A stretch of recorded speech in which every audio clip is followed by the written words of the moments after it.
गठबंधन के कुरुक्षेत्र से उम्मीदवार सुशील गुप्ता ने गुलाचीका में एक प्रेस वार्ता करते हुए कहा कि बीजेपी सरकार ने युवाओं को नशे की ओर धकेला। इंडिया गठबंधन के कुरुक्षेत्र से उम्मीदवार सुशील गुप्ता ने बीजेपी के पूर्व विधायक कुलवंत बाजीगर पर लगाए नशा बेचने की गंभीर आरोप है। पूर्व विधायक का भतीजा नशा सहित किया गया था गिरफ्तार। नशा तस्करों को पूर्व विधायक और पूर्व भाजपा विधायक को सरकार का संरक्षण प्राप्त था। पूरे भाजपा विधायक की गाड़ी नशे के कारोबार में लुप्त होने के कारण डीसी कार्यालय में 2 महीने तक खड़ी रही, परंतु राजनीतिक दबाव के चलते मामला दर्ज नहीं किया गया था। पूर्व भाजपा विधायक कुलवंत बाजीगर ने कहा सुशील गुप्ता पर किया जाएगा मानहानि का केस। सरकार आ गई तो हरियाणा नशा क्यों बेच रही है? पंजाब में भी बिकता था, हो गया बंद। पंजाब में बंद। मैं ये कह रहा हूँ कुलवंत बाजीगर के भतीजे का नशे के तस्करों के साथ चलान हुआ था ना? हुआ था ना? इस बात को मानते हो? गाड़ी इसकी 2 महीने खड़ी रही, वो भी मान लेना, इंक्वायरी कर लेना। जब ये बीजेपी के विधायक खुद नशे के अंदर कारोबार में शामिल है तो इसका मतलब सरकार का संरक्षण है। ये बात तो पत्रकार बैठे हुए मान रहे कि उसके भतीजे का नशे के तस्करों के साथ चलान हुआ, तो नशे के कारोबार में तो है ये।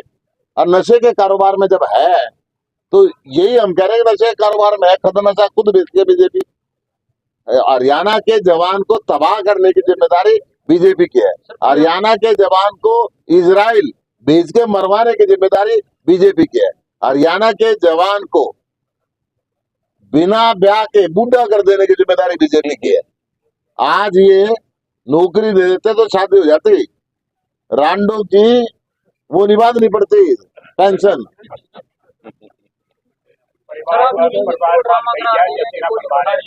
वो आपको ड्रामा करार दे रहे हैं कि गेहूं काट रहे हैं, आज से पहले कहाँ थे आप? आज से पहले गेहूं। मैं सुन जितनी वीडियो का दिखा दूंगा। जब बाढ़ आई थी तो मैं आगे गलियों में घूम रहा था।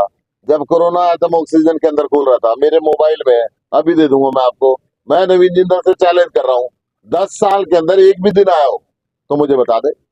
संसद के अंदर मैंने हरियाणा के बेरोजगारों की आवाज उठाई, संसद के अंदर मैंने हरियाणा के किसानों की आवाज उठाई, संसद के अंदर मैंने हरियाणा के व्यापारियों की आवाज उठाई, हरियाणा के अपराध की आवाज उठाई, हरियाणा के अंदर भ्रष्टाचार की आवाज उठाई। उसने एक आवाज उठाई हो, मैं चैलेंज कर रहा हूँ। बीजेपी का एक आरोप ये भी है कि आपके द्वारा लगातार आरोप लगाए जाते हैं, जैसे कुरुक्षेत्र के पार्क की बात हो चाहे अन्य बातों जो, लेकिन उसको किसी भी प्लेटफॉर्म पर प्रूव नहीं किया जाता। अब प्रूव कर दिया ना, कुलवंत बाजीगर नशे में शामिल है, सामने मान लिया कि उसके साथ चलान हुआ था। और कैसे प्रूव होता है बताओ? क्या प्रूव कराना मैं अभी करता हूँ? क्या प्रूव करवाना चाहते हो? थीम पार्क में करोड़ों रुपए घोटाले का आरोप। करोड़ रुपए घोटाले का नहीं, घोटाले की बलि चढ़ गया, बड़ा ही नहीं पूरा आज तक। तो सर वो प्लेटफॉर्म पर किसी पर प्रूव तो नहीं हुआ ना? प्रूव कैसे जब बना ही नहीं? करोड़ों रुपए खर्च हो गए, अच्छी चीजें नहीं बनी। और कैसे प्रूव होता है? जनता का पैसा करोड़ों रुपए लग जाए और कुछ ना बने। एक बयान सामने आया है कि आप नशे का कारोबार करते हैं, क्या कहेंगे? ये लोकसभा प्रत्याशी सुशील गुप्ता जी बुखला गए हैं, नवीन जिंदल जी के सामने आते हड़बड़ा गए हैं। उन्हें पता नहीं लग रहा मैंने क्या बोलना है। उन्होंने जिस तरीके से जो भी बात ये कही है ये बिल्कुल सरासर गलत है, झूठ है। या तो वो कोई तथ्य आधार बताए और नहीं तो ये अच्छी बात नहीं है। तो इसके बारे में मैं चुनाव आयोग के पास लिखित रूप में शिकायत भी दूंगा और इस पे सुशील गुप्ता पे डेफोमेशन का, मानहानि का केस दर्ज भी करवाऊंगा।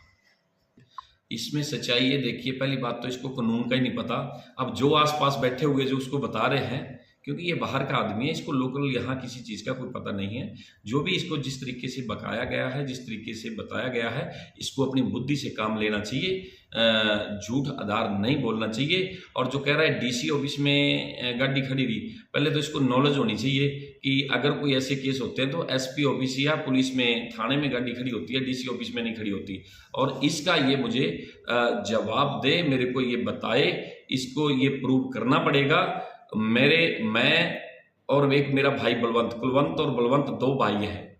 मेरे पिताजी का नाम बंबूराम है, दादाजी का नाम नथुराम जी हैं और मेरे बच्चों का नाम साहिब सिंह और गुरजीत है और भतीजे का नाम जगसीर है।